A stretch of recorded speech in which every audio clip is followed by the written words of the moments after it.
now that we have our impeller height set, we want to lock our rotating element to our shaft. And you do that by tightening these set screws here. So find you a good Allen wrench, T-wrench. They are metric, so it's good to have a good size of metrics. I try to go across from one another so we can rotate this around.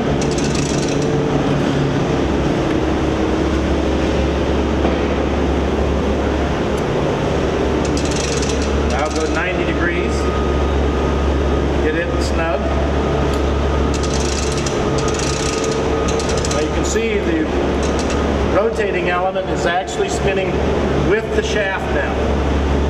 So your rotating element is on this piece here, and your stationary seat is the big stainless block that's mounted below.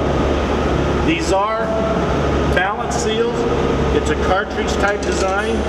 It's not like your standard John Crane where you have separate components. As you saw, it went all in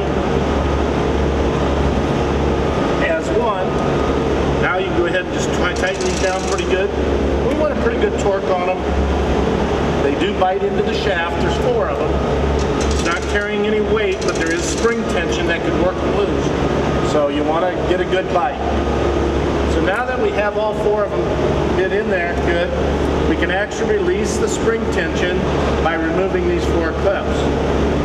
Again, I mentioned this is a cartridge type seal. It's an all stainless construction seal. It's balanced and it has hardened faces. So it has silicon carbide and stainless construction, so it is very corrosion resistant. These clips actually hold the spring tension while you're setting your seal. So by releasing these clips, see there's little grooves on it.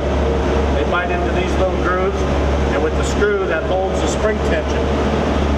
So by removing these clips, we're now going to preload the spring with the correct amount of spring tension.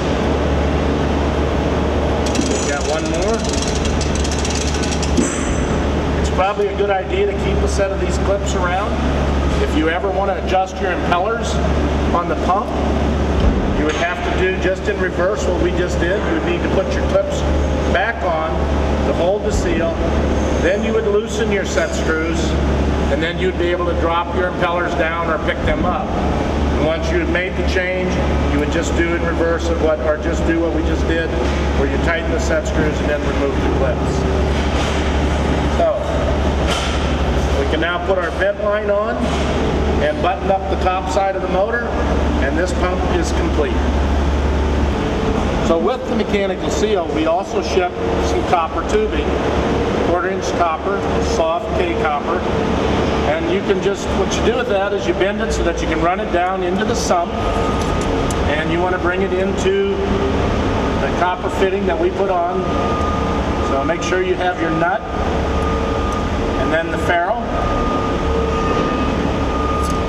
It is kind of a little bit of an uphill swing here, so make sure you have it lined up.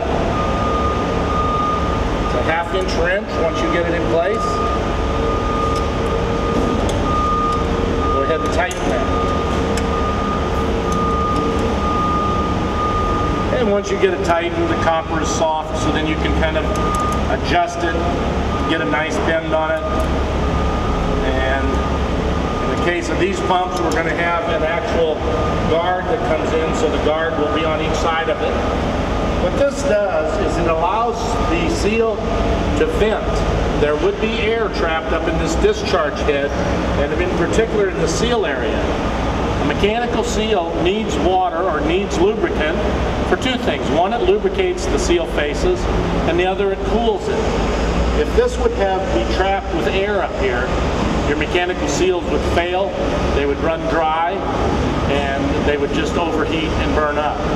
So by running this vent line back, it allows us to vent the air off and actually have a small stream of water coming down, which will keep those internal seal faces well lubricated and cooled. So it's very important to do that. Okay, now that we have our impellers set, our mechanical seal in place, we can go ahead and put the bonnet on. And recently they've started installing these inner guards This particular one is a pot aluminum type, and it does have a particular way it fits. All the rest of these blocks have a bolt next to them, so it is directional. Anyway, you put that in place. It kind of gives support for your bonnet. We have 3 cap screws that holds the bonnet in place.